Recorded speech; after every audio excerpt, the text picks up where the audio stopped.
as informações chegam de todos os lados. Informações que nós devemos, claro, conhecer para analisar e aí, num segundo momento, aceitar ou não como verídica.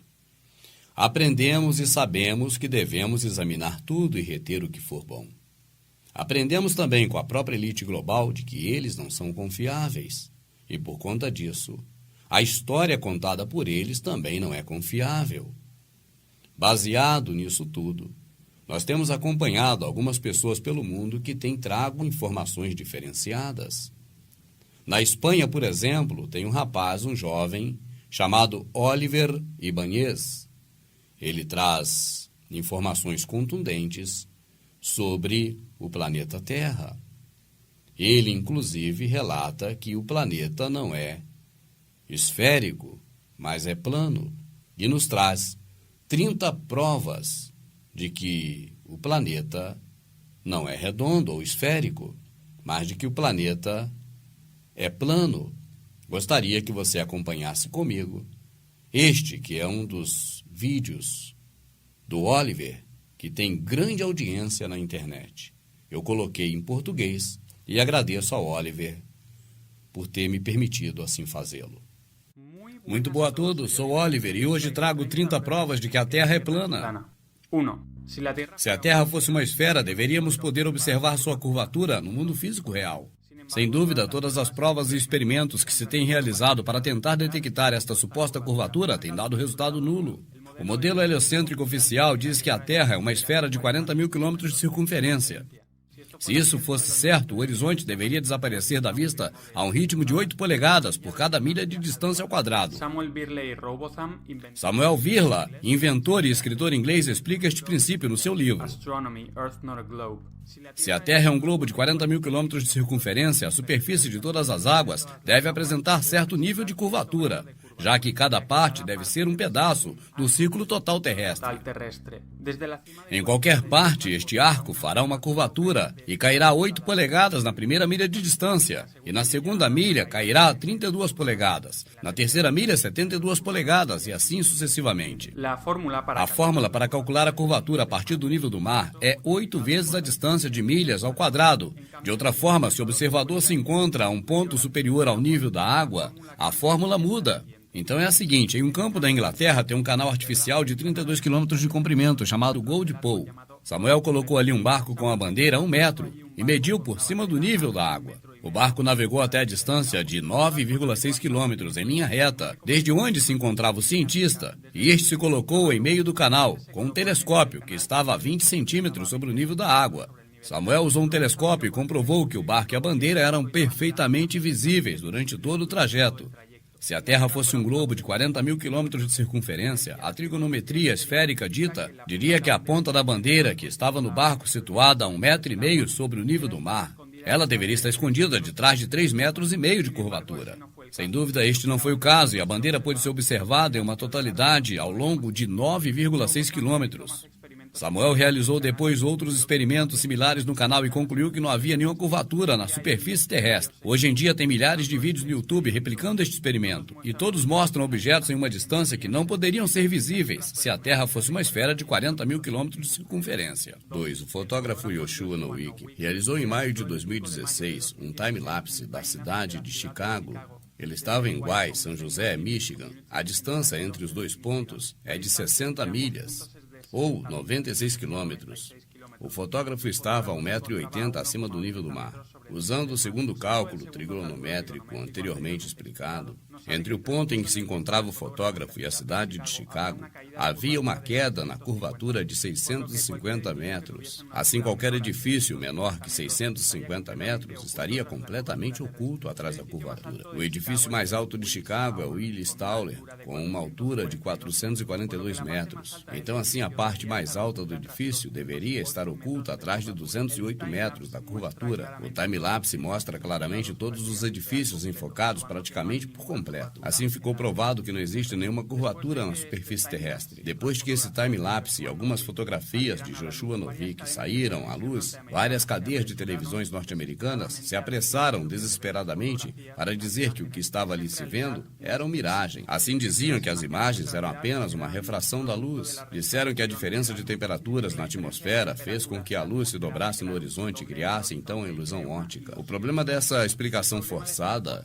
é que quando isso ocorre, apresentam-se imagens claramente distorcidas e invertidas. E no time-lapse de Novick se pode ver a cidade de Chicago durante 15 ou mais horas seguidas, com uma imagem nítida e detalhada. 3. A partir da costa de Jerry Bay, na Nova Zelândia, se pode ver e fotografar as montanhas Kaikoura. Elas estão a 130 quilômetros. Se a Terra fosse uma esfera de 40 mil quilômetros de circunferência, a curvatura terrestre taparia uns 1.500 metros destas montanhas. 4. Desde a ilha de Oahu se pode ver a ilha de Kauai. Isso está comprovado através de inúmeras fotografias e filmagens. Elas foram tiradas a 60 metros do nível do mar. A distância entre as ilhas é de 174 quilômetros e o ponto mais elevado de Kauai é o Pico de Kauai Guinia, com 1.598 metros sobre o nível do mar. Assim calculada, a suposta queda da curvatura que temos que observar sai em 2.354 metros. Assim, a partir da ilha de Oahu, não se poderia ver nada na ilha de Kauai que não estivesse acima dos 2.354 metros. E, sem dúvida, o ponto mais alto do pico do Kauai Ken está tão somente a 598 metros. Então, faltariam 756 metros para que pudesse ser visto desde a ilha de Oahu. 5. O Grande Canal da China tem 1.776 quilômetros de altitude e, segundo dados oficiais, o ponto mais alto está nas montanhas de Shandong, situada a 42 metros de altura. Se a Terra fosse uma esfera de 40 mil quilômetros de circunferência, a trigonometria esférica diria que o canal formaria um arco, seguindo a curvatura terrestre, e o seu ponto mais alto estaria no centro, a uma altura de 60.940 metros, e a somente 42 metros na realidade.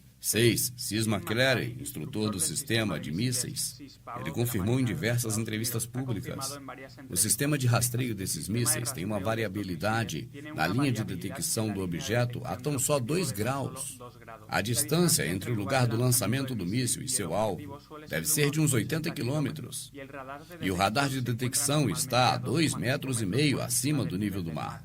O objetivo desses mísseis são aeronaves que voam quase raspando no mar para não serem detectadas. Segundo a trigonometria esférica, se a Terra fosse um globo de 40 mil quilômetros de circunferência, a aeronave a 40 quilômetros de distância estaria a uns 500 metros escondidas por detrás da curvatura terrestre. E sabendo que o míssil não pode variar acima de 2 graus de sua linha de trajeto, jamais poderia alcançar o objeto sob nenhum conceito. E sem dúvida, sempre que esta operação militar é realizada, o míssil consegue alcançar o seu alvo. Assim fica provado que a curvatura da Terra é totalmente inexistente. 7. Muitas pessoas argumentam que se a Terra fosse plana, deveríamos ver, por exemplo, o Monte Everest a partir de qualquer parte do mundo, e que isso não é possível por conta da curvatura da Terra. No entanto, estas pessoas parecem esquecer que a visão humana tem um limite. E quanto mais nos afastamos de um objeto da nossa posição, menor se fazem.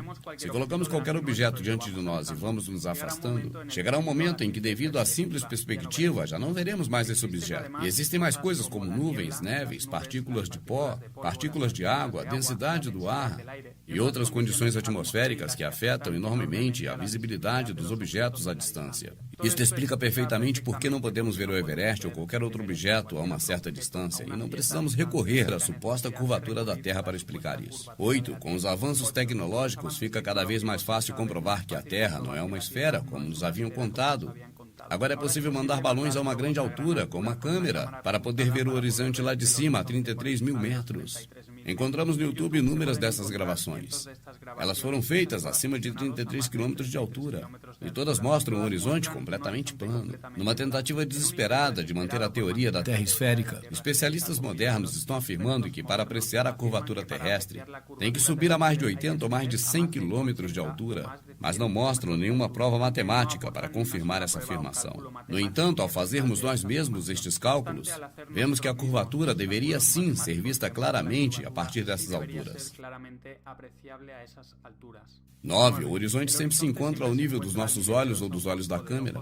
Isso não importa a que altura se encontre o observador. Se a Terra fosse uma esfera, não levando em conta o seu tamanho, Na medida que fosse subindo, o observador deveria então olhar cada vez mais para baixo para ver o horizonte. Sem dúvida, na realidade, não importa o quanto vamos subir, mas nunca teremos que olhar cada vez mais para baixo para ver o horizonte.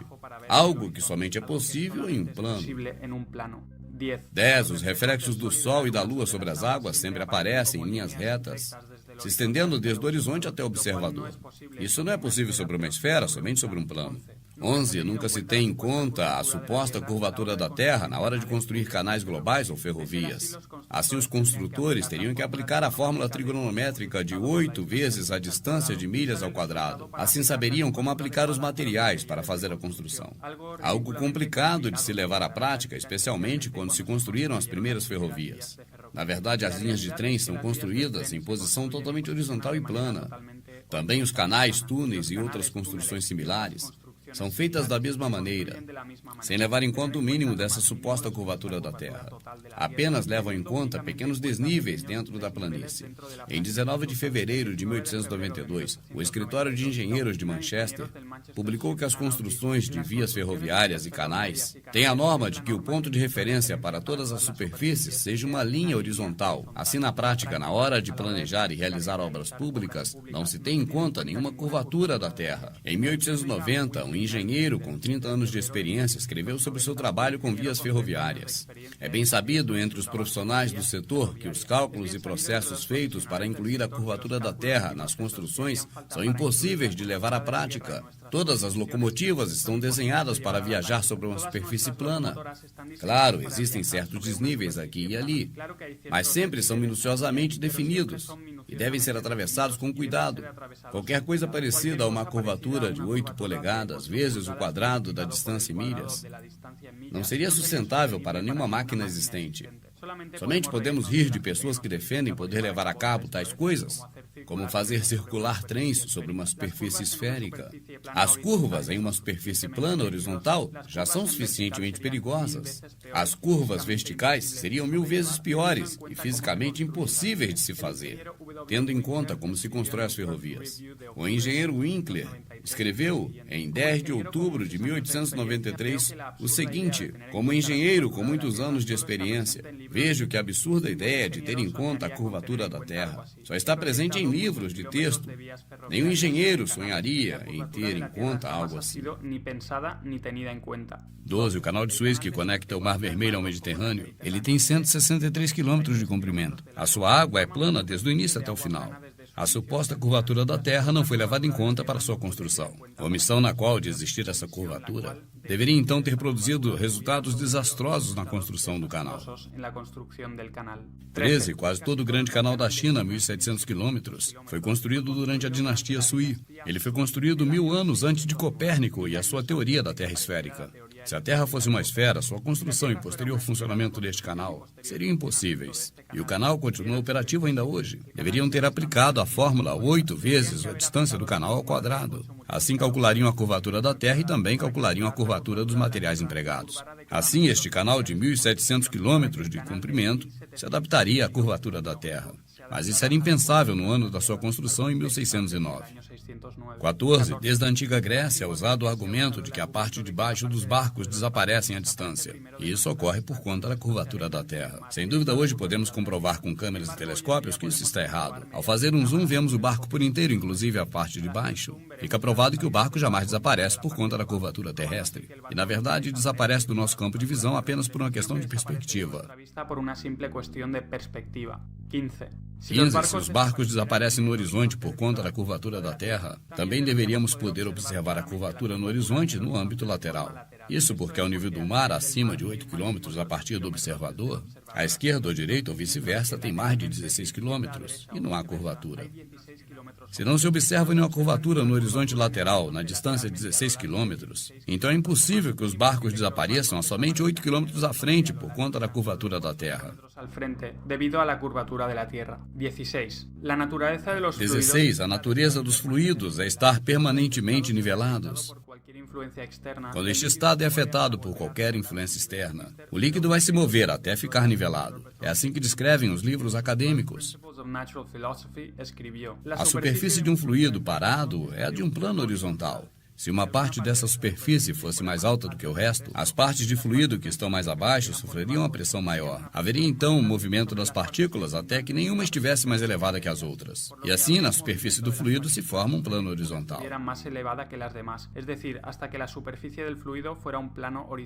Se a Terra fosse uma esfera, a superfície das águas deveria apresentar um certo grau de curvatura. Mas o que vemos na realidade são águas totalmente niveladas, mares, lagos, rios, etc. A Terra plana é totalmente compatível com a física das águas, que busca manter sempre seu nível. Mas uma Terra esférica não é. Nos livros acadêmicos está escrito: a superfície da água é totalmente nivelada, a não ser que alguma coisa natural a agite, como ventos, terremotos, etc. Isso também é evidente para qualquer pessoa racional que use sua visão. Como vientos, mareas, terremotos, etc. Esto es evidente para cualquier persona razonable que sepa usar la vista. 17. O Rio Nilo tem 6.800 quilômetros. Se a Terra fosse uma esfera de 40.000 quilômetros de circunferência, segundo a trigonometria esférica, a segunda metade desse rio, 2.400 quilômetros, deveria estar correndo então para cima, em uma rampa de subida de 800 quilômetros. Se não houver uma força que a empurre, a água nunca vai para cima. A nascente do Rio Nilo se encontra no Rio Carreira, a uma altura de 2,7 quilômetros. Então é impossível que o Rio Nilo tenha força para correr para cima até 800 quilômetros de altura. Dizem que o Rio Nilo não corre para cima porque no espaço não há em cima nem embaixo. Parece terem esquecido que o Rio Nilo está aqui na Terra e não no espaço sideral. Alguns dizem também que a gravidade atrai o Rio Nilo até o centro da Terra. É por isso que ele consegue correr para cima. Não pararam para pensar que se de repente consegue a gravidade puxar o Rio Nilo para cima, deveria conseguir também puxar todos os outros rios. Você só precisa pensar se algum dia já viu alguma água subindo, sem ter nada que a empurre. A resposta, evidentemente, é não. Você não vê isso nas leis da física, nem na observação empírica. O Nilo corre para baixo até chegar no mar, como todo rio. Isso seria impossível numa terra esférica, já que o Nilo teria que correr para cima em uma rampa de subida de 800 quilômetros. Mas isso é lógico e possível numa terra com superfície plana. O Rio Carreira, sua nascente, sim, está a 2,7 quilômetros de altura. E isso faz com que o Rio Nilo corra diretamente para o mar. 18. Em 240 a.C., Aristóteles calculou a circunferência da Terra e supostamente provou que é esférica usando duas estacas situadas a uma distância concreta. Ele mediu a longitude das sombras que eram projetadas nessas duas estacas. E esse experimento era baseado em que os raios do Sol chegavam à Terra em ângulos paralelos, como se deveria esperar, o Sol estando a 150 milhões de quilômetros de distância. Sem dúvida, essa experiência de que a Terra é esférica contradiz o que todos podemos observar, de que os raios do Sol formam ângulos convergentes, criando uma pirâmide a partir das nuvens. Se chamam raios crepusculares. A explicação oficial sobre os raios crepusculares é que a atmosfera terrestre reflete a luz solar, e assim a forma piramidal é criada. Mas se isto for correto, derruba a tese das duas estacas de Aristóteles, já que ela se baseia no fato de que a luz solar entra em ângulos paralelos. E assim chegamos a duas possibilidades. Uma, que a atmosfera reflete a luz solar. Assim, Aristóteles estava equivocado a respeito da esfericidade da Terra e o seu tamanho. Ou dois, Aristóteles tinha razão. Mas a atmosfera não reflete a luz solar e, portanto, os raios solares crepusculares provam que o Sol está muito perto. Qualquer uma das duas opções apresenta um problema muito sério para o modelo heliocêntrico. 19. Se a Terra fosse uma esfera de 40.000 quilômetros de circunferência, um avião comercial voando a uma velocidade média de 800 quilômetros por hora deveria voar com o nariz inclinado para baixo para compensar uma subida de 846 metros a cada minuto e voar paralelo então à Terra. Se não fizer assim, após uma hora de haver decolado, o avião estaria uns 50 quilômetros acima do esperado e seguiria subindo 50 quilômetros por hora até chegar no espaço sideral. O certo é que os pilotos jamais têm que realizar tal manobra. O que ocorre é que o avião, quando chega na altitude em que ele deve seguir o trajeto, o piloto simplesmente mantém sua trajetória nivelada. Ele não se preocupa em ter que ir abaixando o nariz do avião para não acabar chegando ao espaço sideral. 20. Muitos aviões comerciais realizam rotas que não têm nenhum sentido no modelo da Terra esférica.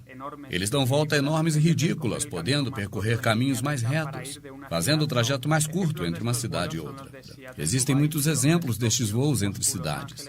Moscú, Nueva York, San Diego, Londres, San Francisco, Múnich, Tokio, Frankfurt o Toronto, El Cairo. Sin embargo, esta ruta ridícula e inexplicável... É claro que essas rotas ridículas não recebem explicação no modelo esférico, mas fazem todo o sentido do mundo quando são projetadas sobre o mapa da Terra plana. Veremos então que são linhas retas entre as cidades mencionadas. 21. Um argumento comum usado contra a Terra plana é dizer que os voos do Sul não teriam sentido no mapa plano. Por exemplo, os voos de Santiago do Chile a Sydney, no lugar de durar 13 ou 14 horas, demorariam o dobro ou triplo no mapa da Terra plana, já que neste mapa as duas localizações estão bem separadas. E, sem dúvida, é mais uma afirmação completamente errada, já que o mapa da Terra plana é azimutal e equidistante. Isso quer dizer que cada célula que se vê no mapa representa a mesma longitude e altura que as demais células. Assim, as células que parecem maiores na extremidade sul do mapa, na verdade são do mesmo tamanho dessas que aparecem ao centro, ou seja, ao norte. Cada célula que aparece no mapa representa 2.500 metros de altura e de comprimento. Uma vez sabendo disso, vemos que a distância entre Santiago do Chile e Auckland é de 9.700 quilômetros, também no mapa da Terra plana. E assim os voos do Sul cabem completamente no mapa da Terra plana. 22. As autoridades dizem que a Antártica é um continente gelado que está situado no Polo Sul. E, na verdade, a Antártida é apenas a camada exterior que rodeia o planeta. Na Antártida estão os grandes muros de gelo que rodeiam a Terra. Eles servem de recipiente para os oceanos. Muitas pessoas se perguntam onde está a borda da Terra plana, tendo em conta que a Terra está rodeada por enormes muros de gelo. Falar de uma borda da Terra fica sem sentido. 23. Se a Terra fosse esférica, não haveria tanta diferença no clima em um ano entre o Ártico e o Antártico.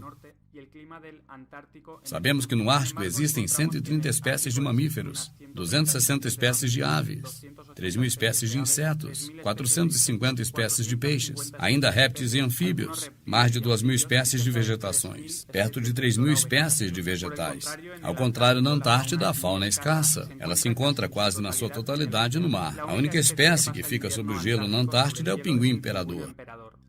A flora é praticamente inexistente, apenas musgos, algas.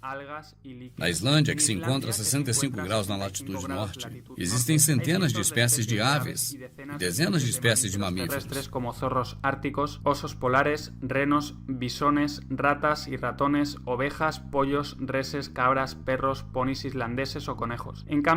Ao contrário, as ilhas, que estão no sul a 54 graus latitude sul, não há nenhuma espécie de mamífero terrestre. Apenas se vêem algumas poucas focas. Polo Norte é mais quente que o Sul. A temperatura média no inverno é de menos 34 graus. Já no verão tem 0 graus. 34 graus centígrados e em verano de 0 graus.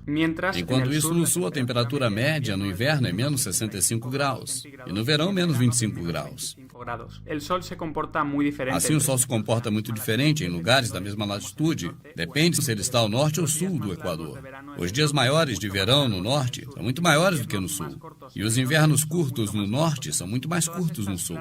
Todas estas claras diferenças climáticas não recebem nenhuma explicação satisfatória no modelo da Terra esférica, onde o Sol clareia da mesma forma o Ártico e o Antártico ao longo do ano. Ao contrário, sim, pode ser perfeitamente explicado no modelo da Terra plana. Aqui o Sol completa seu círculo por cima da Terra a cada 24 horas e muda de trópico a trópico a cada 6 meses. O Sol viajará muito mais rápido pela grande circunferência do Sul para poder completar sua volta nas mesmas 24 horas e viaja mais devagar no pequeno círculo do Norte. E é por isso que o Sul receberá menos calor ao longo do ano do que o Norte. 24. Se a Terra fosse uma esfera, a distância ao redor da sua superfície, latitude sul, não poderia ser muito diferente daquela que existe a 45 graus da sua superfície na latitude norte. No entanto, navegantes e pilotos concordam que a distância da superfície na latitude sul é praticamente o dobro do que existe na mesma latitude norte. E isso é totalmente incompatível com o modelo da Terra esférica, cuja distância deveria ser praticamente a mesma, já que nos encontramos numa esfera ou globo. Mas é algo totalmente lógico no modelo da Terra plana, onde a superfície terrestre se expande até o sul na medida em que nos distanciamos do Polo Norte. Então tem que se correr muito mais rodeando a circunferência no Polo Sul do que na pequena parte central do Norte. 25. 25. O Polo Sul é um lugar necessário dentro do modelo da Terra esférica, já que ele seria o ponto oposto ao Polo Norte no globo terrestre. No entanto, a única prova da sua existência são umas bandeiras, um poste com uma esfera em cima, e estão em imagens supostamente tiradas do local. No entanto, as bandeiras, as bolas e o que aparece nessas imagens poderiam ter sido tiradas em qualquer lugar da punto Antártida. aleatorio de la Antártida, que la Tierra plana es la gran circunferencia de hielo de... Portanto, as fotos de algumas bandeiras tiradas em algum lugar gelado não prova que ali é o Polo Sul e nem que a Terra é de que haya esférica. un polo sur en una Tierra esférica. 26. Si la Tierra fuera 26. Se a Terra for uma esfera com dois polos magnéticos iguais e opostos, Polo Norte e Polo Sul, deveriam existir grupos que apontem sua bússola sempre para o norte e grupos que apontem a bússola para o sul. siempre al sur. De hecho, una brújula Assim, a bússola apontando para o sul seria melhor para os viajantes do sul.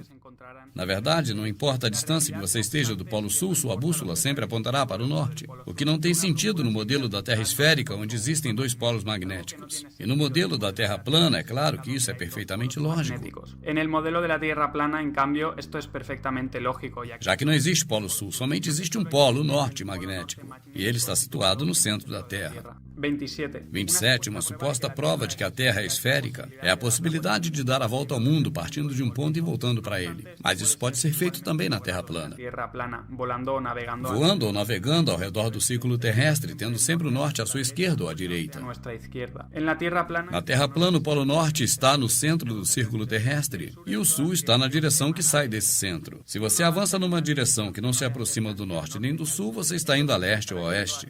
Ou seja, seguindo ao leste ou oeste, você estará, na verdade, circulando a Terra. Você estará dando voltas no Polo Norte magnético. alrededor del polo norte magnético. Dar la vuelta Dar a volta ao mundo é simplesmente manter o norte à sua esquerda ou à direita. Não importa se está navegando para o leste ou para o oeste. Então, o que se crê que é uma volta ao mundo sobre uma esfera, na verdade é uma volta circular ao redor de um plano. una esfera. En realidad es una vuelta circular alrededor de un plano. Nunca se ha hecho Nunca la ninguém vuelta deu a volta ao mundo indo em direção ao norte ou ao sul. Ou seja, fazendo uma circunnavegação passando pelos polos. Isso porque a única volta que pode se dar ao mundo é na Terra plana, é leste-oeste ou o oeste-leste. de oeste a este. Evidentemente, las autoridades Evidentemente, as autoridades tiveram que mostrar supostas voltas passando pelos polos. Isso para manter a sua ideia de terra esférica na cabeça das pessoas. navegación pasando por los polos A primeira suposta circunnavegação passando pelos polos foi de Sir Ranulph Flinders, com a expedição Transglobe Britânica, em 1982. Mas no lugar de ser um expedidor normal, mas este homem é um membro de uma família nobre. Ele pertence à família real britânica. real británica. Fiennes ha salido en varias películas. Ele é ator de vários filmes de televisão e cinema, inclusive cogitou ser o James Bond. Eles filmaram que teria sido as provas dessa circunnavegação. Eles fizeram um documentário dizendo que era exatas. Esta circunnavegação pelos polos foi, na verdade, um show televisivo. As cenas foram feitas por protagonistas. O documentário mais parece uma produção de Hollywood.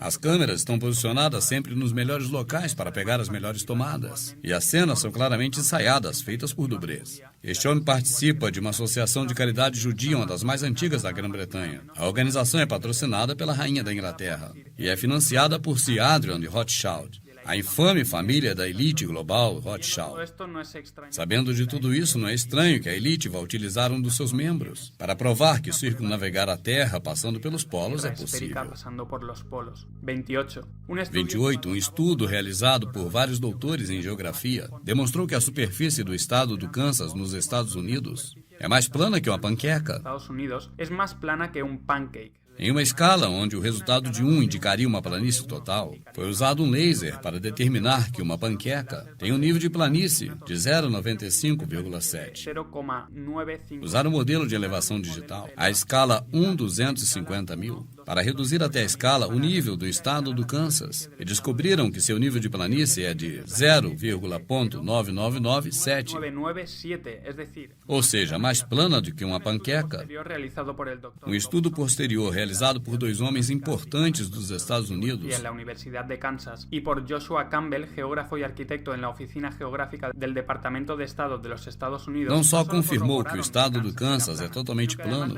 mas que também a totalidade dos Estados Unidos é El plano. estudio mostró que Florida, Illinois, North Dakota, Louisiana, Minnesota y Delaware eran Os incluso lugares são inclusive mais planos que Kansas. Os resultados foram publicados em uma revista importante, e esta é uma prova determinante de que a Terra não pode ser uma esfera. de que la Tierra no puede ser una esfera. 29. En el año No ano 2012, um homem realizou um salto patrocinado pela Red Bull. Ele bateu vários recordes até então. Depois que foi suspenso até a estratosfera através de um balão, utilizaram a gravação deste evento para provar que a Terra é uma esfera, já que a câmera que usaram para a gravação mostrou a Terra com uma gigante curvatura no horizonte. Sem dúvida, a curvatura que é mostrada na gravação, ela é exagerada demais, inclusive para o modelo esférico. Se vê que era uma GoPro com lente de peixe, e ela curva a imagem de uma forma notória. Ao contrário, a câmera que estava no interior da cápsula usava uma lente normal, e nela aparece o horizonte completamente plano. Ela estava ao nível dos olhos, a uma altura aproximada de 39 mil metros. Isso mostra que o horizonte, na realidade, é totalmente plano. Provando que o horizonte, em realidade, é totalmente plano. 30. O modelo oficial também afirma que debaixo da superfície terrestre existem várias camadas. A capa exterior, o núcleo interno e o núcleo externo. Sem dúvidas, a existência dessas camadas são improváveis, levando em conta que a maior escavação que foi realizada na história da humanidade conseguiu-se chegar até hoje somente a 12.262 metros. Como podem saber o que existe além dessa profundidade? O certo é que não sabem. A única razão que sabemos é que vimos uma esfera com um núcleo no centro, e nós vimos em desenhos e gráficos feitos por eles. Acompanhe e assine o canal do Oliver Ibanez, porque ele continuará falando sobre esses temas. E eu, Rubens, agradeço ao Oliver por ter autorizado a sua reprodução. Muitas graças, irmão.